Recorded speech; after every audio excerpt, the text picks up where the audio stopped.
Saudara-saudari, Injil kita pada hari ini diambil dari Injil Yohanes bab 10 ayat 31 sampai 42. Sekali peristiwa orang-orang Yahudi mau melempari Yesus dengan batu. Tetapi kata Yesus kepada mereka, "Banyak pekerjaan baik yang berasal dari Bapa-Ku kuperlihatkan kepadamu. Manakah di antaranya yang menyebabkan kamu mau melempari aku dengan batu?" Jawab orang-orang Yahudi itu, "Bukan karena satu perbuatan baik maka kami mau melempari engkau, melainkan karena engkau menghujat Allah dan karena engkau menyamakan dirimu dengan Allah meskipun engkau hanya seorang manusia." Kata Yesus kepada mereka, "Tidakkah ada tertulis dalam kitab Tauratmu, Aku telah berfirman, kamu adalah Allah? Padahal kitab suci tidak dapat dibatalkan. Maka jikalau mereka kepada siapa firman itu disampaikan disebut Allah, masihkah kamu berkata kepada Dia yang dikuduskan oleh Bapa dan yang telah diutusnya ke dalam dunia, engkau menghujat Allah karena aku telah berkata aku anak Allah? Jikalau aku tidak melakukan pekerjaan-pekerjaan Bapa-Ku, janganlah kamu percaya kepadaku. Tetapi jikalau aku melakukannya dan kamu tidak mau percaya kepadaku, percayalah akan pekerjaan-pekerjaan itu, supaya kamu boleh mengetahui dan mengerti bahwa Bapa ada dalam aku dan aku ada di dalam Bapa." Sekali lagi mereka mencoba menangkap Yesus, tetapi ia luput dari tangan mereka. Kemudian Yesus pergi lagi ke seberang Yordan, ke tempat Yohanes dulu membaptis orang, lalu ia tinggal di situ.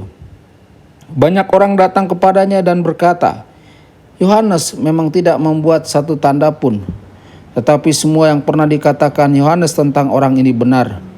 Dan banyak orang di situ percaya kepadanya. Demikianlah sabda Tuhan, terpujilah Kristus.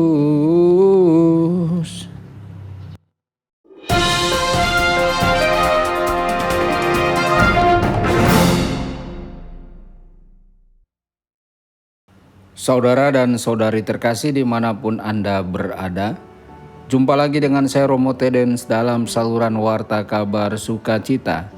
Semoga Anda semua dimanapun berada senantiasa dalam keadaan sehat dan bahagia.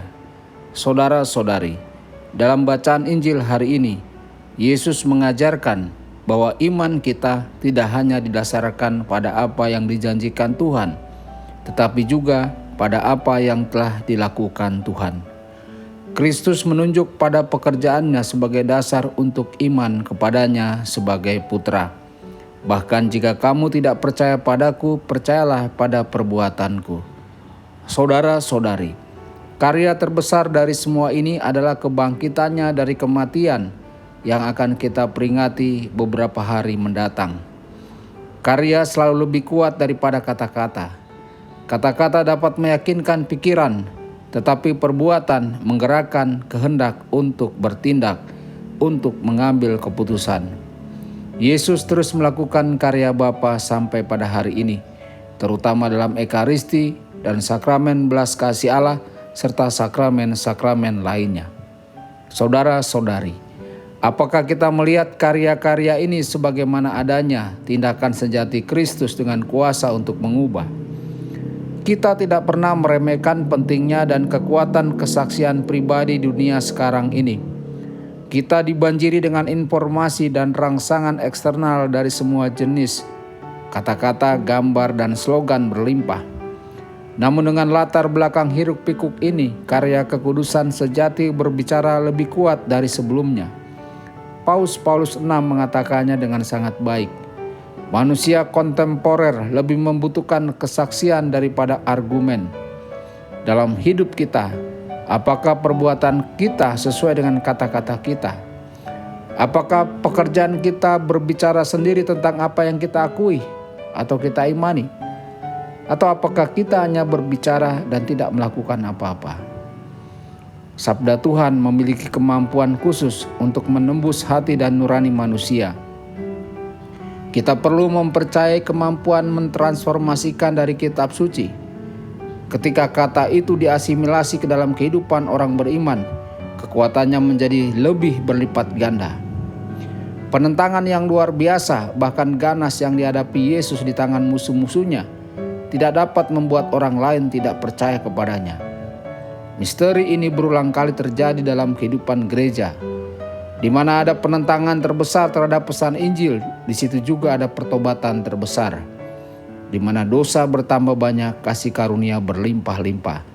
Roma bab 5 ayat 20. Untuk menggambarkan riwayat spiritual Santo Paulus. Kebenaran yang terbukti ini seharusnya melindungi kita dari keputusasaan dalam usaha kita untuk mewartakan Injil. Tuhan Yesus memberkati dan menyertai Anda semua. Sabda Allah adalah kebenaran.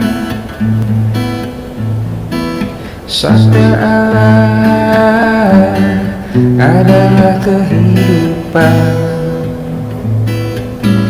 Mari kita mencintainya, mari kita menghayatinya. Ya Tuhan yang ku muliakan, sabdamu angkat resahku.